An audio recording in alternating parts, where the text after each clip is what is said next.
The HOA architectural review request had my signature, but I never submitted it.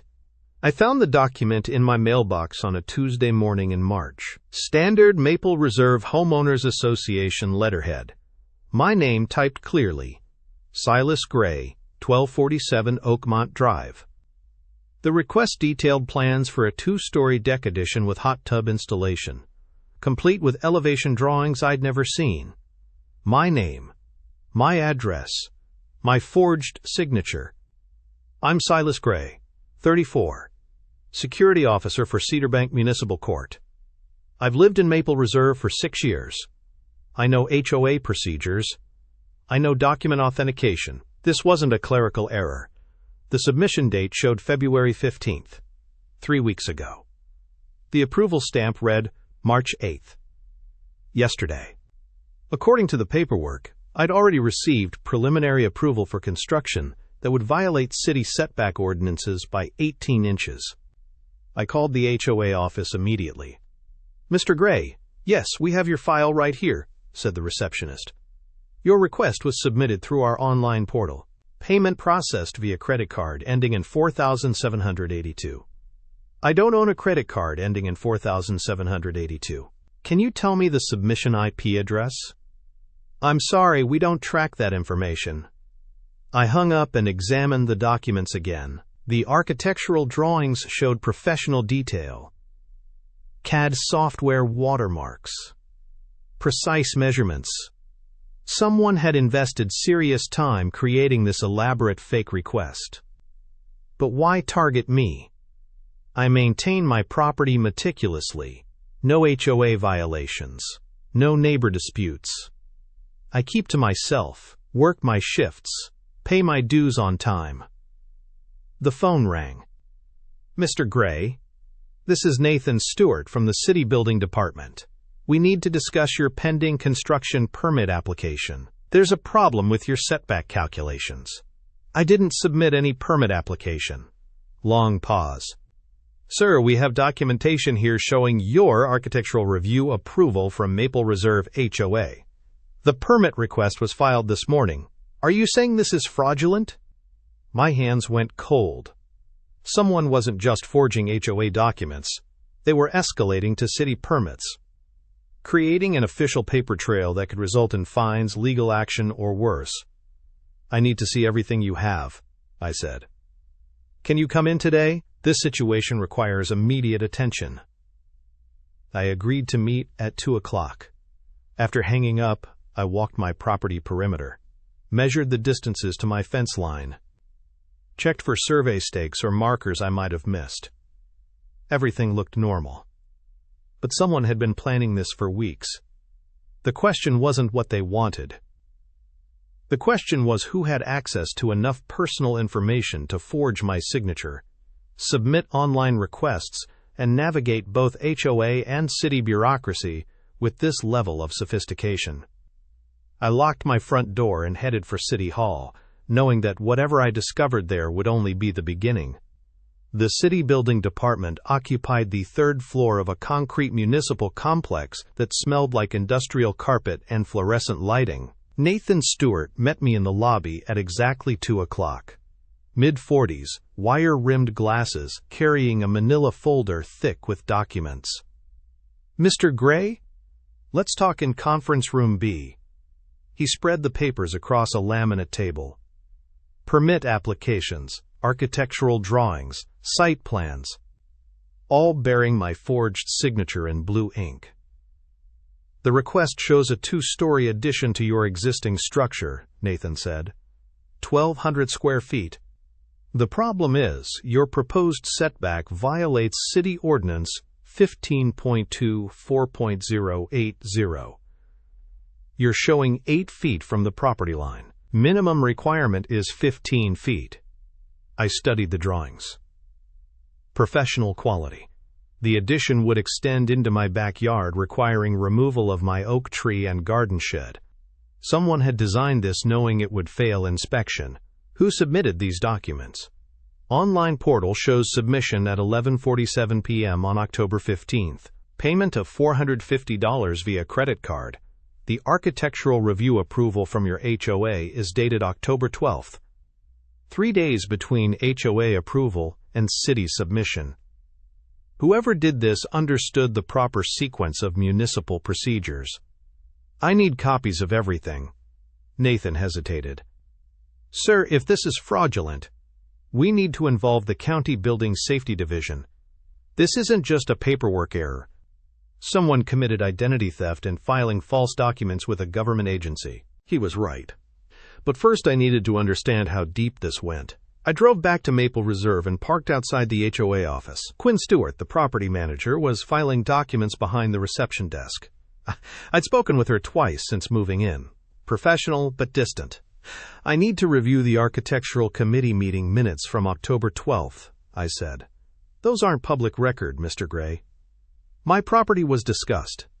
I have a right to see the documentation. She pulled a binder from the filing cabinet. The committee approved your addition request unanimously. No objections from neighboring properties. Who attended the meeting?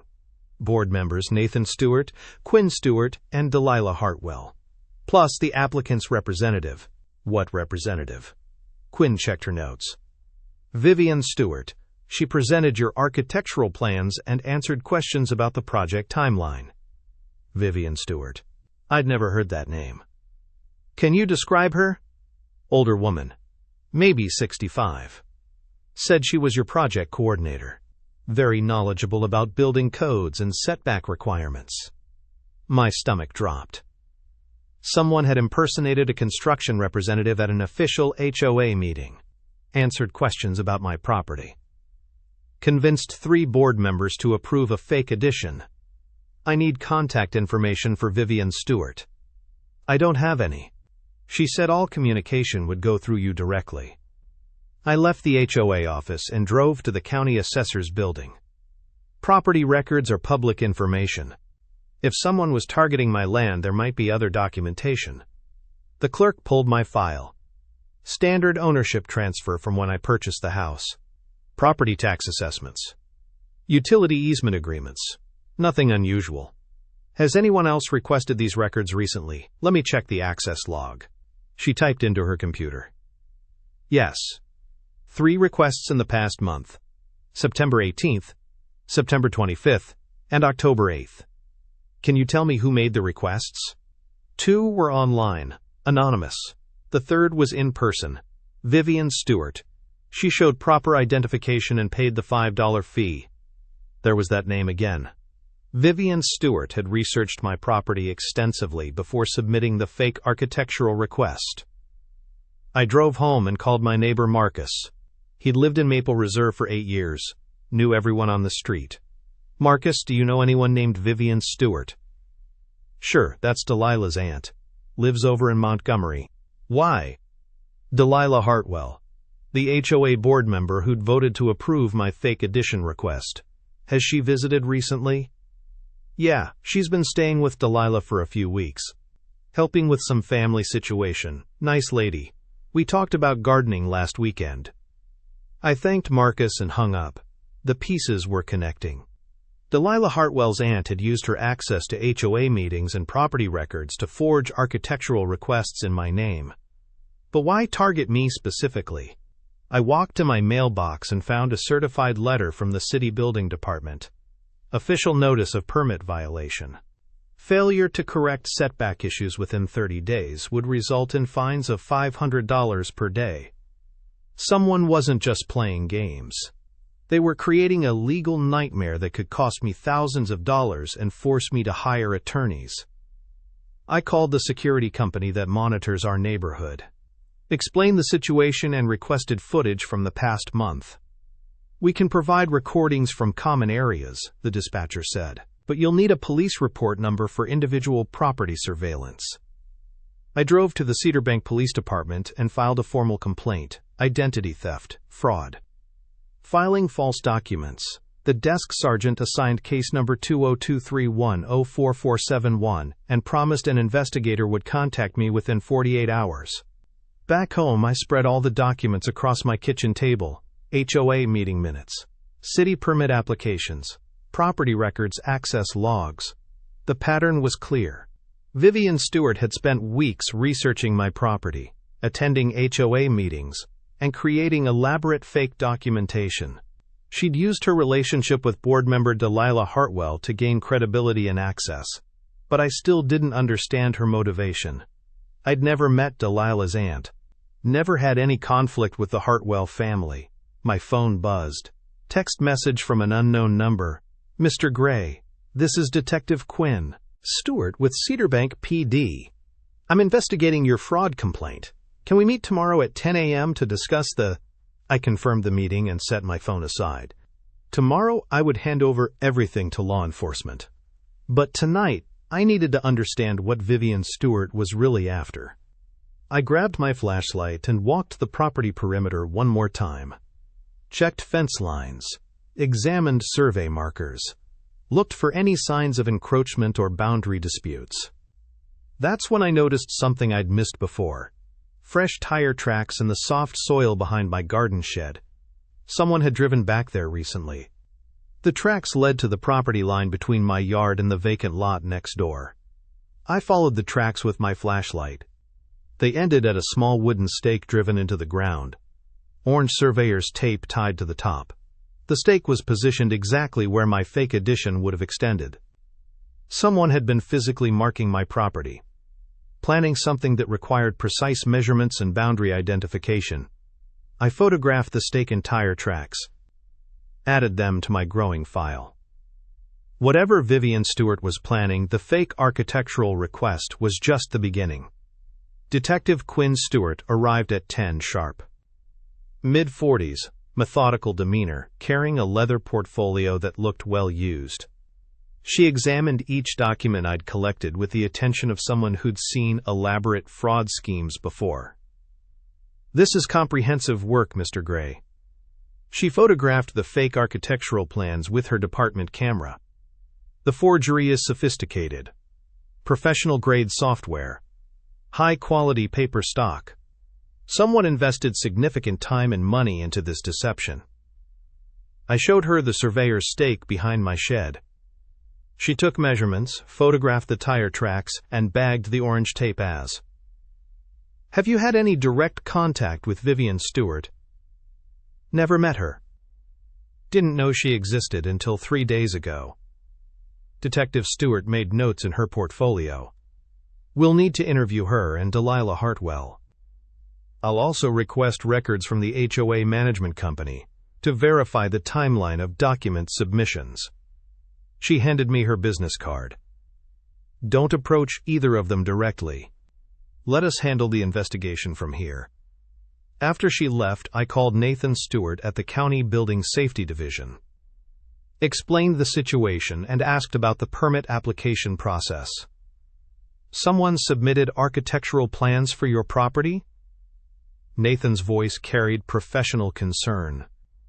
That's identity theft at minimum, possibly conspiracy to commit fraud if they intended to proceed with construction.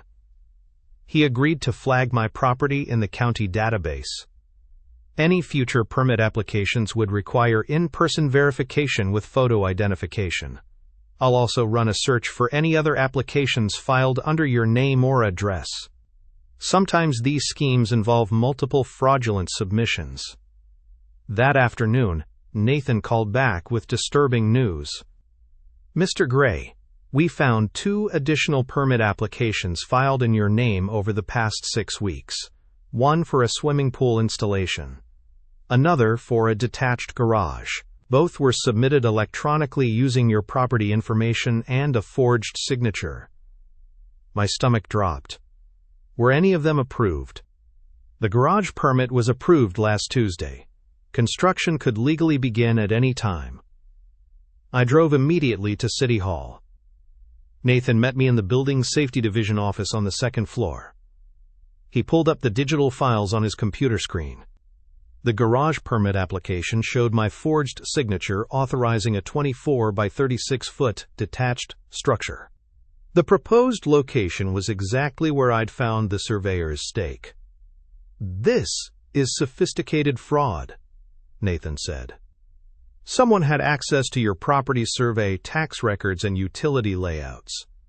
They knew exactly where to position the structure for maximum impact. What kind of impact? Nathan pulled up the property boundary map. A garage in that location would block access to the vacant lot next door. If someone wanted to purchase that lot for development, your garage would significantly reduce its value and usability. The pieces clicked into place. Vivian Stewart wasn't trying to harm me directly. She was manipulating my property to affect the adjacent lot's development potential. Who owns the vacant lot? Nathan accessed the county assessor's database. Hartwell Development, LLC. Purchased 6 months ago for $180,000. Delilah Hartwell's family business. They'd bought the lot intending to develop it, but my property's configuration was blocking their plans. So Vivian Stewart had created a scheme to force construction that would solve their access problem. Can you revoke the garage permit? Already done. I've also flagged your property for manual review of any future applications. Nathan printed copies of all 3 fraudulent permits. You'll need these for the police investigation. I drove straight to the police station and delivered the new to Detective Quinn Stewart. She reviewed the permits with growing interest. This establishes clear motive. The Hartwells stand to gain financially from manipulating your property boundaries. She added the documents to my case file. We have enough to proceed with arrests. What happens next? We'll execute search warrants for both properties. Seize computers, phones, and any documents related to the fraud scheme. Then, formal charges. Detective Stewart scheduled the arrests for Thursday morning. She wanted me present to identify any stolen property or forged documents they might recover. Wednesday evening, I attended the monthly HOA board meeting. Delilah Hartwell sat at the head table, reviewing architectural requests with practiced authority. She showed no signs of stress or concern. During the public comment period, I stood and addressed the board. I want to report fraudulent architectural submissions filed in my name over the past 2 months.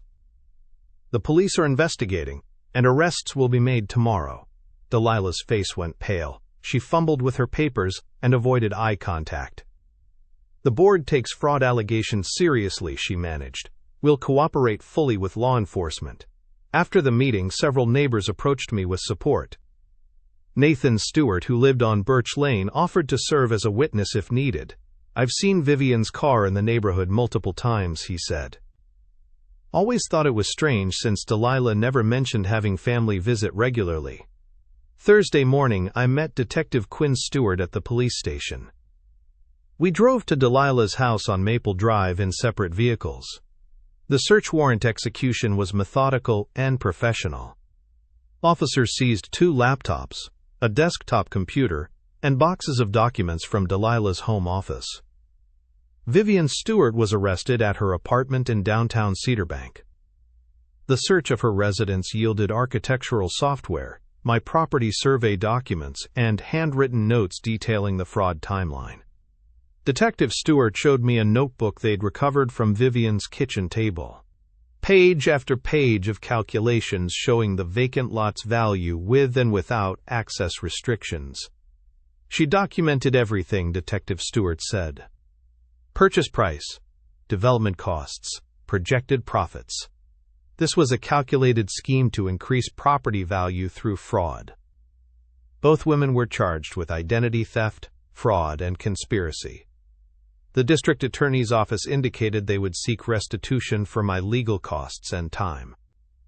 Inspector Jordan Turner from the Regional Property Disputes Unit contacted me Friday afternoon.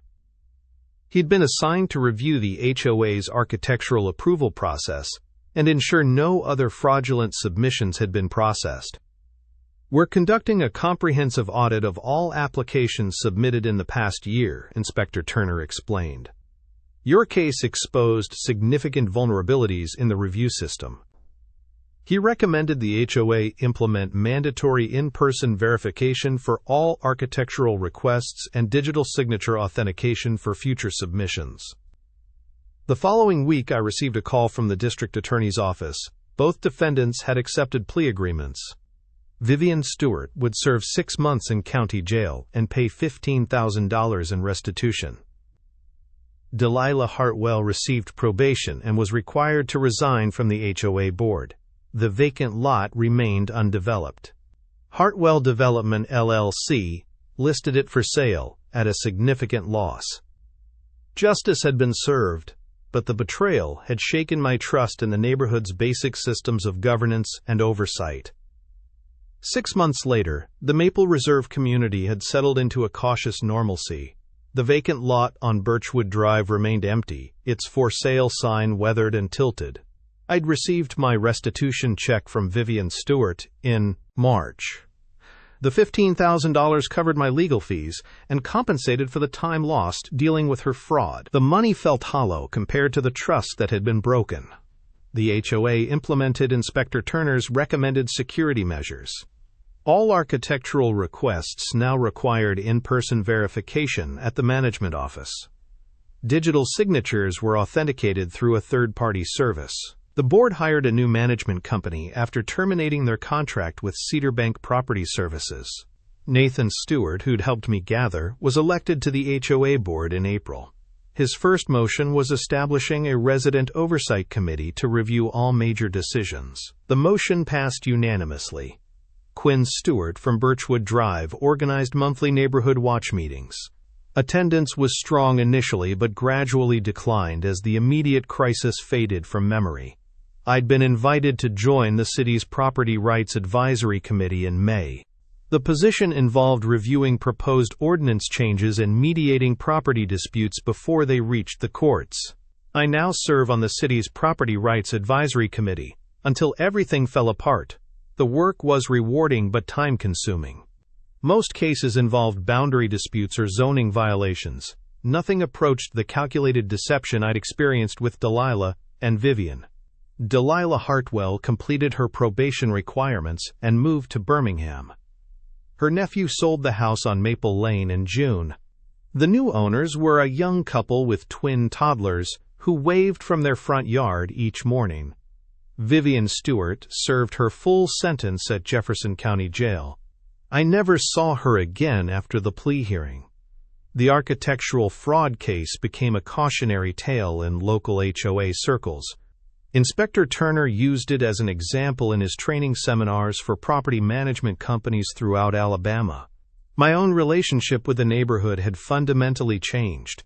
I still attended HOA meetings and participated in community events, but with a wariness that hadn't existed before. Every document required verification. Every neighbor's request prompted questions about motivation. The security cameras I'd installed during the investigation remained active. The footage was automatically archived to cloud storage every 30 days. I'd learned that documentation was the only reliable protection against deception. On quiet evenings, I walked the familiar streets of Maple Reserve and observed the subtle changes. New residents had moved into 3 houses. The community garden project had been approved and construction was scheduled for fall. Life continued its suburban rhythm, but I carried the knowledge that betrayal could emerge from the most trusted relationships. The lesson was valuable, even if the cost had been steep. It was finally over, and the silence felt earned.